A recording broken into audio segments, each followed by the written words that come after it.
السلام علیکم ورحمۃ اللہ وبرکاتہ۔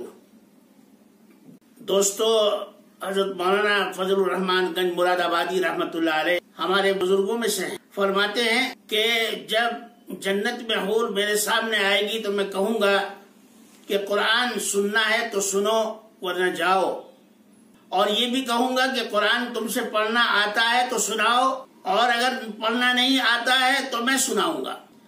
قرآن کی تلاوت کرتی ہے تو تیری قیمت ہے اے حور، اور اگر تو قرآن نہیں پڑھتی اور تجھے قرآن پڑھنا نہیں آتا تو میرے یہاں تیری کوئی قیمت نہیں۔ اللہ اکبر۔ یہ ہے ہمارے بزرگوں کی بات، اللہ والوں کی بات۔ آج بیٹی کھانا پکانے میں فرسٹ، ڈیزائننگ میں فرسٹ، قرآن پڑھنا آئے یا نہ آئے اس کی ضرورت نہیں، کھانا پکانا آ جائے، بہترین لباس سینا اور پہننا آ جائے۔ کل قیامت کے دن باپ کو کوڑے لگائے جائیں گے اور پوچھا جائے گا کہ تو نے اپنی بچی کی پرورش کی تھی لیکن اس کو دین کیوں نہیں سکھایا۔